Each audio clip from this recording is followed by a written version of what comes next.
लेकिन खा रहा है तो पहला काम नो सेंटर मारने का। ठीक, बाकी लोग भी अब आएंगे धीरे धीरे। 5 मार्च में ट्रेनिंग पूरी हुई है और ट्रेनिंग के बाद अब सीधे जो है मैंने कहा कि सब लोगों को एक बार आना सबको, अगर छुट्टी मिलेगी सबको तो एक साथ सवाल आएंगे, नहीं तो धीरे धीरे तक आएंगे। तो चूंकि फिलहाल ट्रेनिंग के बाद पहली बार आपके बीच में आए हैं तो मैं सोचा आपसे मिलवा दें ताकि आपको मुझे प्रेरणा बने। नहीं तो इनका नाम है रजीत मिश्रा जी।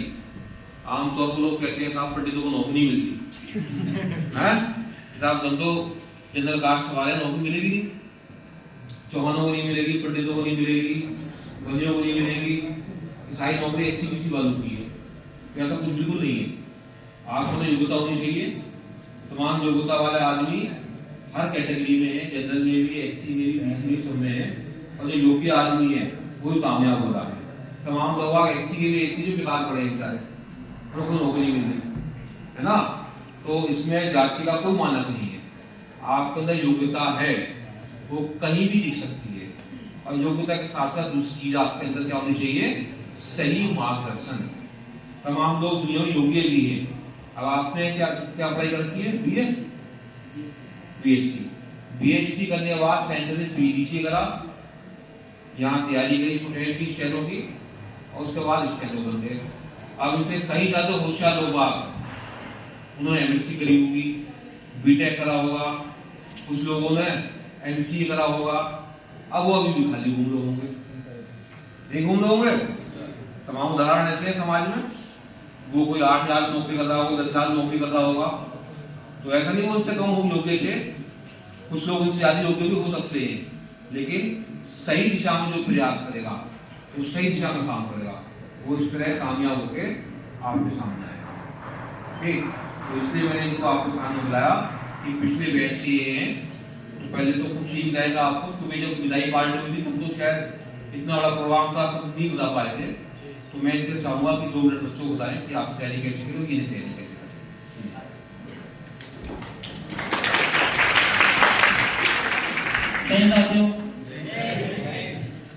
सबसे पहले मैं कहना चाहूँगा कि सबसे पहले जैसे गुरु होते हैं, गुरु जी का सम्मान करना चाहिए अपने टीचर्स लोगों का। और जो सर पढ़ा रहे हैं, मान लीजिए एमपी सर पढ़ा रहे हैं, स्टूडेंट पढ़ा रहे हैं, कोई भी टीचर है सर पढ़ा रहे हैं, और जो टीचर है उसका बार बार रिविजन करो आप।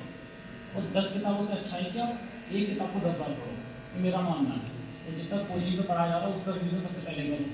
अब यहाँ पे अपने सेंटर की बात है, हम लोग लगभग एक कैश था हमारा, हम जितने स्टूडेंट करते थे यहाँ पे 20-25 के बार में करते थे सर, बाकी थोड़ा खाना बनाते थे। तो एमपी सर स्टूडेंट कराते थे हमें। तो हमारे बैच का एक सिंगल बच्चा भी फेल नहीं हुआ है, मतलब पूरा 100% रिजल्ट रहा है हमारे कोचिंग सेंटर का। तो इसके लिए मैं एमपी सर को बाकी सब स्टाफ को बहुत बहुत मतलब इनका बहुत मेहनत भी रही थी। सर अपना बिल्कुल 9 बजे करेक्ट आ जाते थे हमारे, बिल्कुल 1 मिनट भी लेट, हम लेट हो जाते थे लेकिन सब लेट नहीं होते थे। और सर भी कहते थे चाहे बारिश हो, तूफान, आंधी कुछ भी आ जाए तो हम पढ़ाएंगे। तो वही चीज़ आप लोग मेहनत करो बस, बार बार अपना गुरु का सम्मान रखो हमेशा, और बार बार रिविजन करो। 10 किताबों से अच्छा एक किताब को 10 या 20 बार पढ़ो, ठीक है। और किसी को पूछना सवाल आपके मन में? सवाल तो नहीं इनके पास में।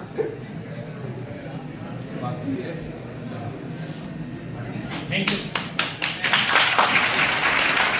देखिए बहुत ही कम शब्दों में रजीत मिश्रा जी ने अपनी बात बताई, बड़ी महत्वपूर्ण बात है कि 10 किताब मत पढ़ो।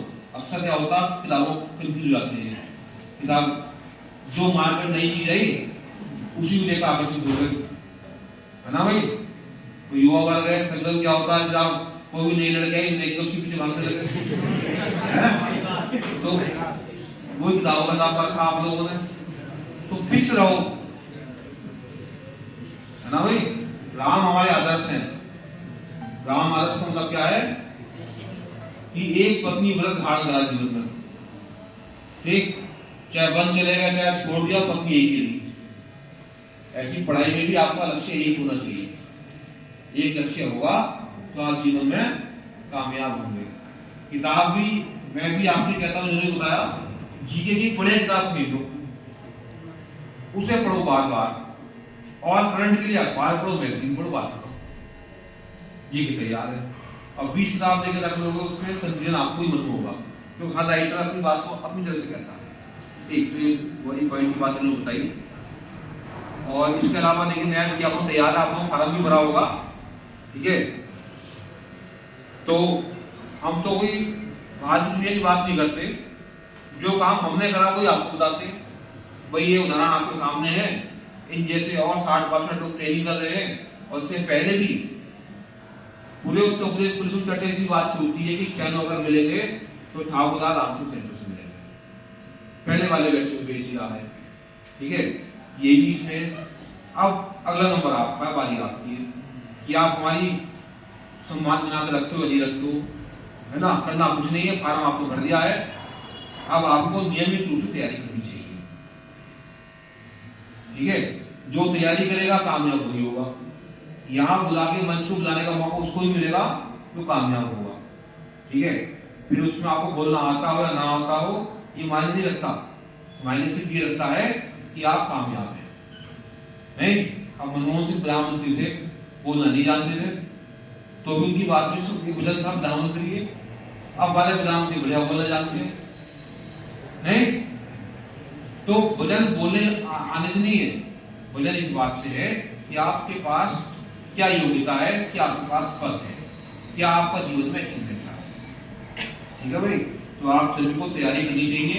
जो नया विज्ञापन आया है इसमें सभी फार्म आपने भर दिया है, इसकी तैयारी करें। इसके अलावा और जो भी आपके फार्म भरते हैं सबकी तैयारी लगातार करें। अब देखो मौसम बढ़िया हो गया आपके अनुसार, अब तक ठंड का बहाना था, ठंड का बहाना भी खत्म, अब सभी नियमित को पढ़ना है। आपके लिए हम लगातार काम करा ही रहे हैं। आप देख लो कितना आपने सेंटर संभा लिया है, काम हो रहा नहीं हो रहा।